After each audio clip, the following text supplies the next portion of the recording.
아멘. 우리 시간 우리 하나님 말씀 함께 보겠습니다. 시편 16편 말씀입니다. 시편 16편 말씀. 네, 계신 곳에서 저와 한 목소리로 함께 읽죠. 시작. 하나님 나를 지켜 주십시오. 내가 주님께로 피합니다. 나더러 주님에 대해 말하라면 하나님은 나의 주님, 주님을 떠나서는 내게 행복이 없다 하겠습니다. 땅에 사는 성도들에 관해 말하라면 성도들은 존귀한 사람들이요 나의 기쁨이다 하겠습니다. 다른 신들을 섬기는 자들은 더욱더 고통을 당할 것이다. 나는 그들처럼 피로 빚은 제사수를 그 신들에게 바치지 않겠으며 나의 입에 그 신들의 이름도 올리지 않겠다. 아 주님, 주님이야말로 내가 받을 유산의 몫입니다. 주님께서는 나에게 필요한 모든 복을 내려주십니다. 나의 미래는 주님이 책임지십니다. 줄로 재어서 나에게 주신 그 땅은 기름진 곳입니다. 참으로 나는 빛나는 유산을 물려받았습니다. 주님께서 날마다 좋은 생각을 주시며 밤마다 나의 마음에 교훈을 주시니 내가 주님을 찬양합니다. 주님은 언제나 나와 함께 계시는 분, 그가 나의 오른쪽에 계시니 나는 흔들리지 않는다. 주님 참 감사합니다. 이 마음은 기쁨으로 가득 차고 이 몸도 아무 해를 두려워하지 않는 까닭은 주님께서 나를 보호하셔서 죽음의 세력이 나의 생명을 삼키지 못하게 하실 것이며 주님의 거룩한 자를 죽음의 세계에 버리지 않으실 것이기 때문입니다. 주님께서 몸소 생명의 길을 나에게 보여주시니 주님을 모시고 사는 삶에 기쁨이 넘칩니다. 주님께서 내 오른쪽에 계시니 이 큰 즐거움이 영원토록 이어질 것입니다. 아멘. 그 어느 때보다도 요즘 이 세상을 살아가는 것이 요동치고 흔들릴 일이 많습니다. 우리 마지막에 찬양 후렴구에 보니까 내가 요동치 아니하리 그랬는데 우리의 마음을 흔들고 또 우리를 두렵게 만들고 또 걱정하게 만들고 또 불확실한 여러 일들 속에서 우리의 마음이 흔들리고 요동할 가능성이 많은 그런 시대에 우리가 살고 있죠. 다른 누구보다 성경 속에 다윗이 바로 그런 환경 속에 있었던 사람 같아요. 흔들리고 두렵고 마음이 요동치고 그 두려움에 쫓겨 사는 이 다윗의 환경, 그의 마음이 그 누구보다도 요동치고 흔들리는 사람들 중에 한 사람이었다 이렇게 생각되는데 우리가 잘 알듯이 하나님께 드리는 다윗의 고백 속에는 그 요동함, 그 흔들림이 그렇게 많이 드러나지 않습니다. 오히려 그 환경은 자꾸만 다윗을 흔들고 요동하게 만드는데 다윗은 무언가 묵직한 그 속에 납덩이가 들어있는 것처럼 묵직하게 무언가 중심을 잡고 오히려 우리가 기대하지 못한 반응으로 사람들에게도 하나님을 향해도 그렇게 반응하고 있는 모습과 기도가 시편에 많이 나오고 있죠. 오늘과 읽은 이 16편 말씀도 다윗의 그 유명한 고백 중 하나입니다. 여기 보면요, 다윗이 2절에서 이렇게 얘기해요. 나더러 주님에 대해 말하라면 이렇게 말하겠습니다. 여러분에게 주님에 대해 말해보시라 그러면 뭐라고 말씀하시겠어요? 뭐라고 한마디로 요약해서 가장 중요한 사실을, 느낌을 이야기하시겠습니까? 다윗은 이렇게 얘기해요.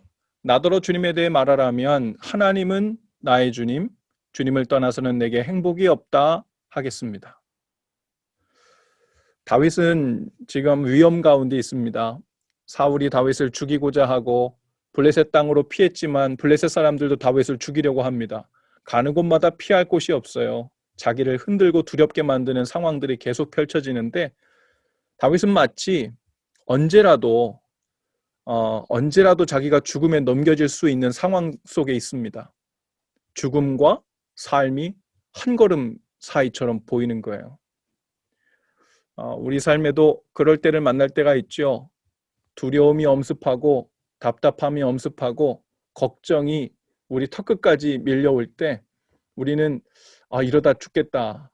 더 이상 못 견디겠다 싶을 때 마치 죽음과 한 걸음 사이에 내가 있는 것 같다. 그런 느낌을 받으시는 분들도 있을 겁니다. 그런데 다윗은 죽음을 두려워하지 않고요. 주님을 깊이 신뢰했습니다. 그리고 다윗이 하나님을 향하여 이렇게 고백해요. 주님밖에는 나의 행복이 없다. 여기서 이 행복이라고 표현된 단어가 우리 개역개정에는 주밖에는 나의 복이 없나이다 라고 했는데요. 그 복이라는 히브리어 단어는 토브라고 하는데요. 하나님이 천지를 만드시고 심히 보기 좋았다라고 표현할 때 썼던 단어가 이 토브예요. 기쁨이나 행복이라고도 해석할 수 있습니다. 다윗은 하나님 외에 기쁨이나 행복이 없다고 고백하는 거예요. 하나님만이 다윗 자신에게 기쁨이라고 행복이라고 고백하는 거예요. 여러분 그 하박국에 보면 이 기쁨에 관한 이야기가 좀 나오죠. 그 하박국 3장 17절에 보면 우리가 잘 아는 찬양에도 있는 무화과 나무에 과일이 없고 포도나무에 열매가 없을지라도 또 올리브 나무에 딸 것이 없고 밭에 소출이 없을지라도 또 우리의 양이 없고 외양간에 소가 없을지라도 나는 주님 안에서 즐거워한다. 나를 구원하신 하나님 안에서 기뻐하련다. 이렇게 고백합니다. 이 하박국이 이 고백을 했었던 상황을 보면요. 왜 이런 표현을 하고 있냐면 지금 바벨론에 의해서 이스라엘 백성 예루살렘이 완전히 다 회파된 거예요. 그리고 완전히 다 망해버렸어요. 그런데 하나님께서 이 하박국 예언자에게 환상을 보여주시면서 약속을 주시는데 하나님께서 곧 이 바벨론 제국을 심판하시겠다는 이야기예요. 그리고 하나님께서 그 바벨론 제국을 심판하시겠다는 환상도 보여주시고 약속을 주세요. 그리고 그것을 환상으로 막 보고 있어요. 하박국이.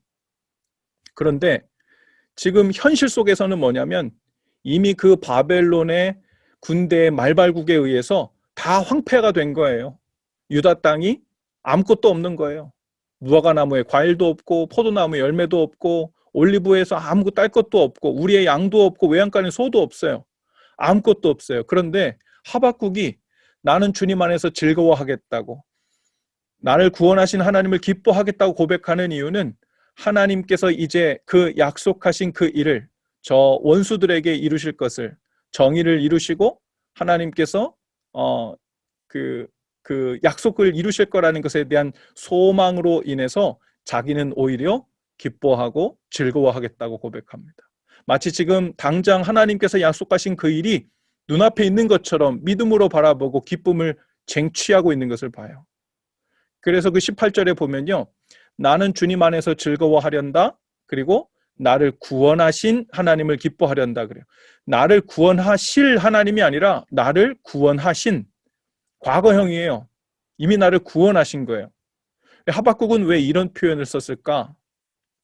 그것은 여러분 이미 하나님께서는 눈앞에 보이는 현실은 소망 없이 절망하고 다 패배자가 된 것 같은데 하나님께서 하박국에게 이 약속을 주셨을 때 하나님께서 소망의 하나님이 되어 주셨을 때 이미 하박국은 그 절망에서 구원받은 겁니다.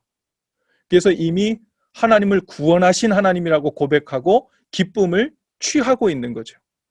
그리고 거기서 더 나아갑니다. 하박국 3장 19절에 보면요. 이렇게 얘기해요.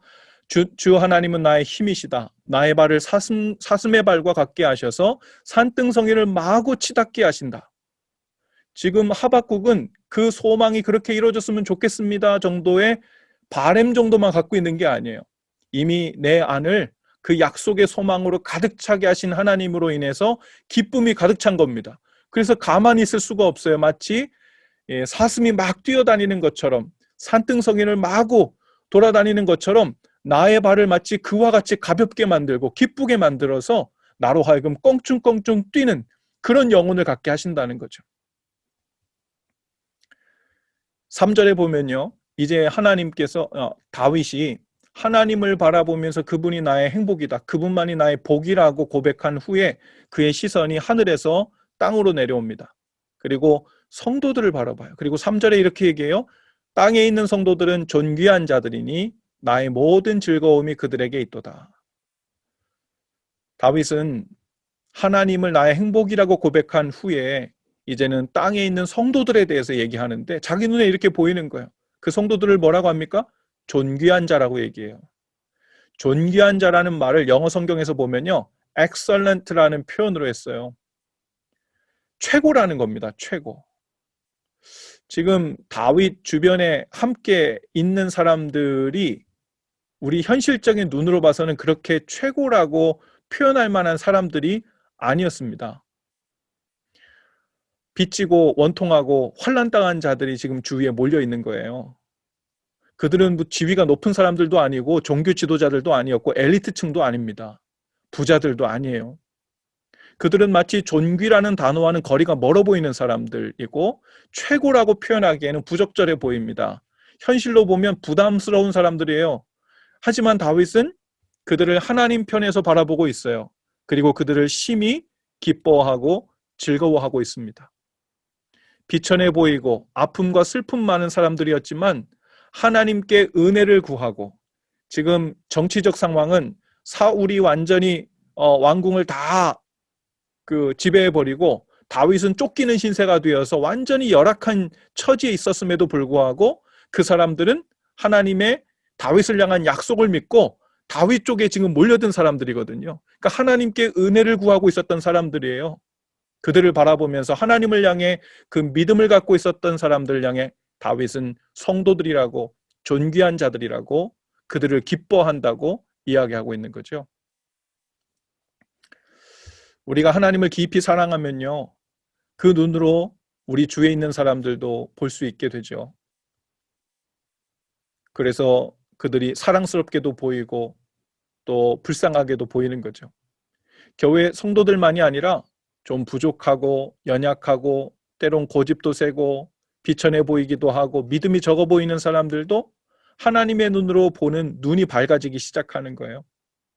다윗에게 있어서 그 주위를 바라보는 눈이 하늘로부터 임하게 된 줄로 믿습니다. 사도 바울도 이런 비슷한 성도들을 바라보는 기쁨의 눈이 있었어요. 데살로니가전서 2장 19절 20절에 보면 이렇게 얘기합니다.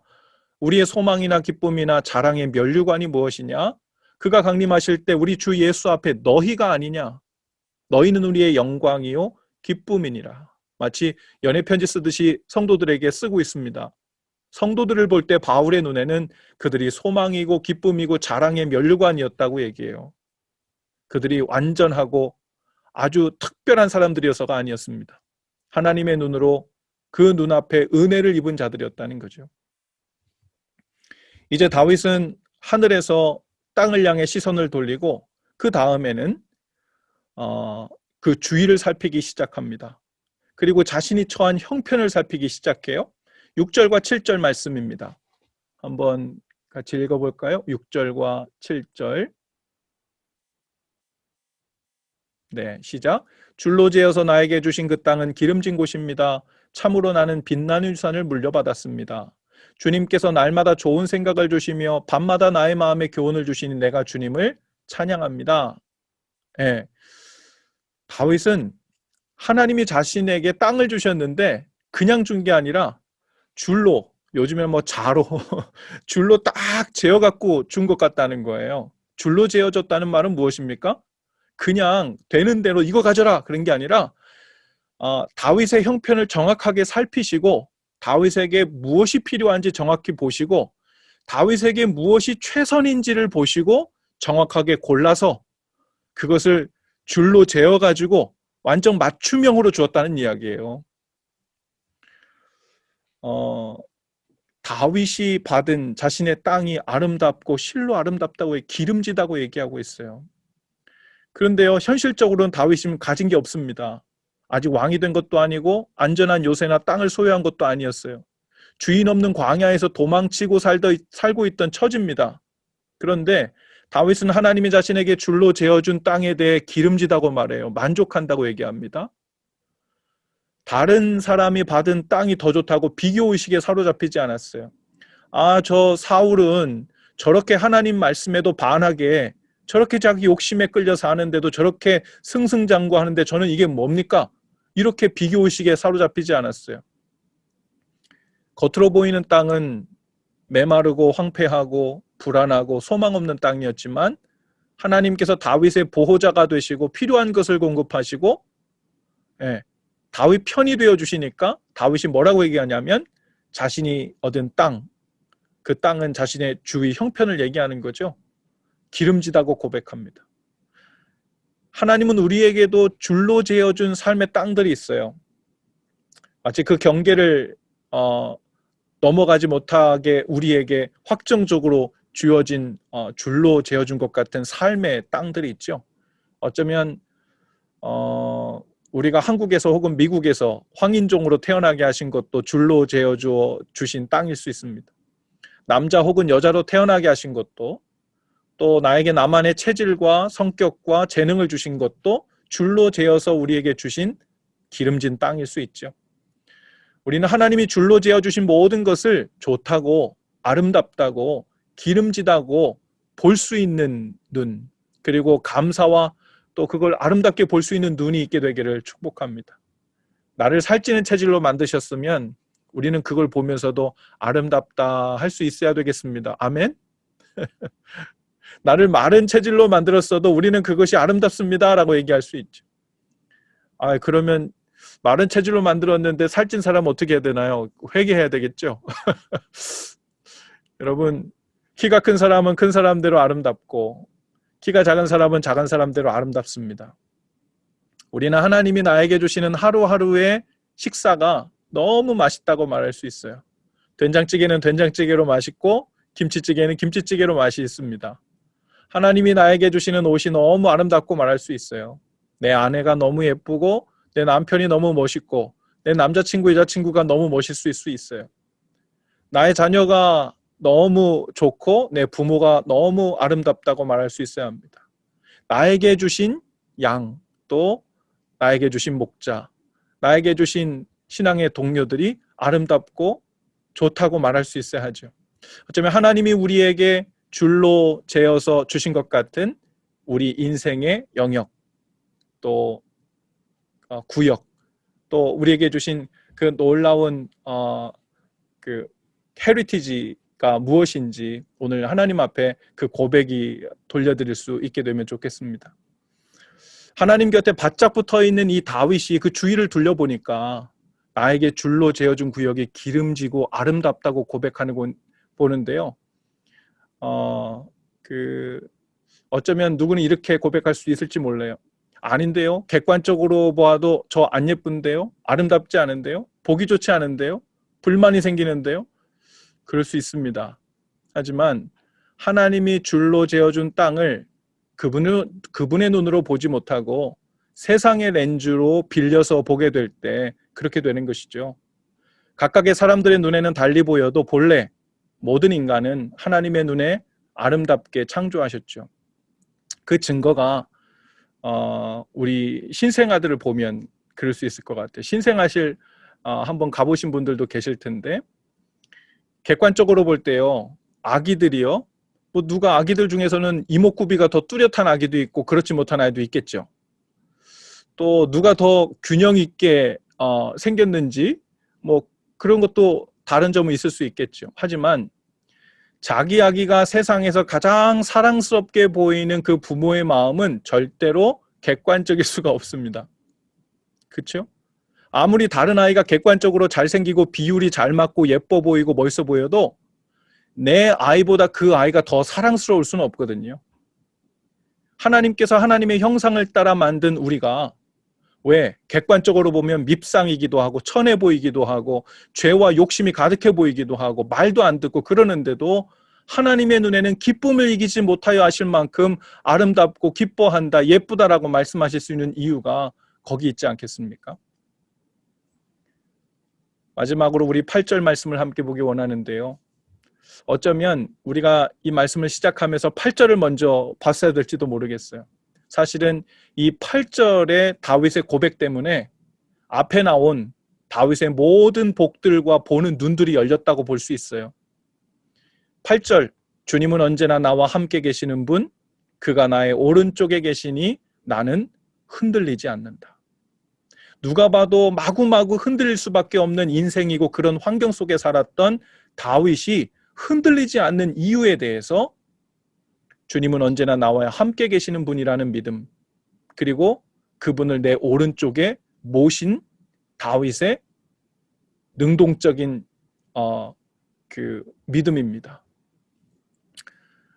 다윗이요, 여호와를 항상 내 앞에 모셨다 그랬는데 여호와를 내 앞에 모셨다라는 이 표현을 NIV 영어 성경에 보면 이렇게 됐어요.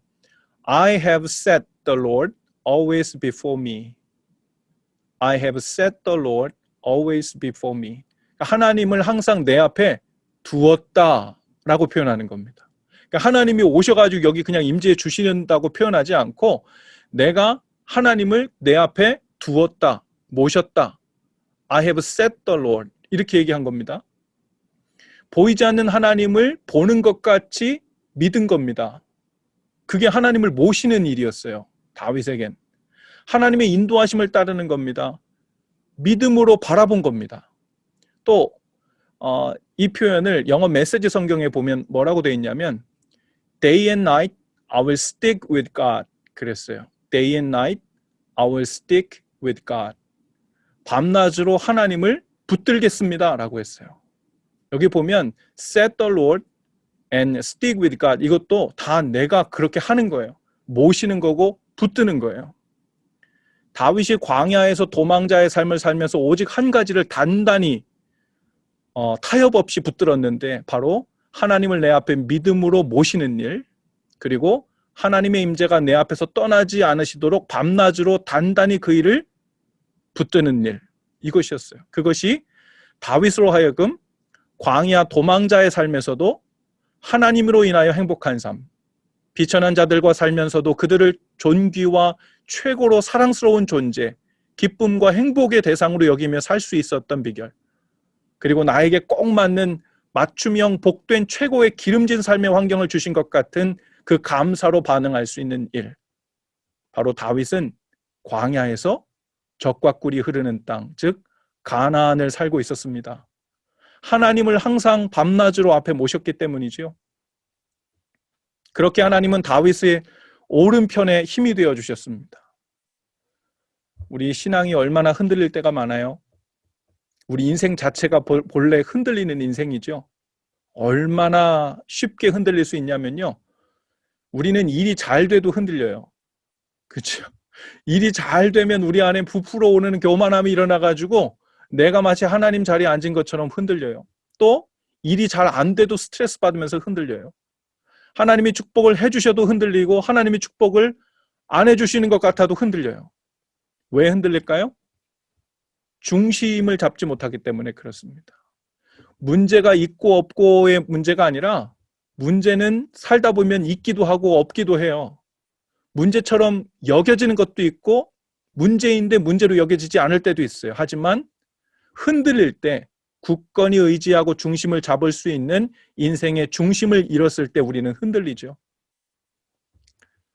오늘은 제발 흔들릴 일이 생기지 말았으면, 이번 달은 큰 문제 없이 지나갔으면 하는 그런 바람으로 살기보다 밤낮으로 주님을 내 오른편에 든든한 기둥으로 모시고 단단히 붙들고 그 다윗처럼 여호와를 내 앞에 모셨기 때문에 내가 흔들리지 않겠다라는 고백이 저와 여러분의 삶 가운데 있게 되기를 주님의 이름으로 축복합니다.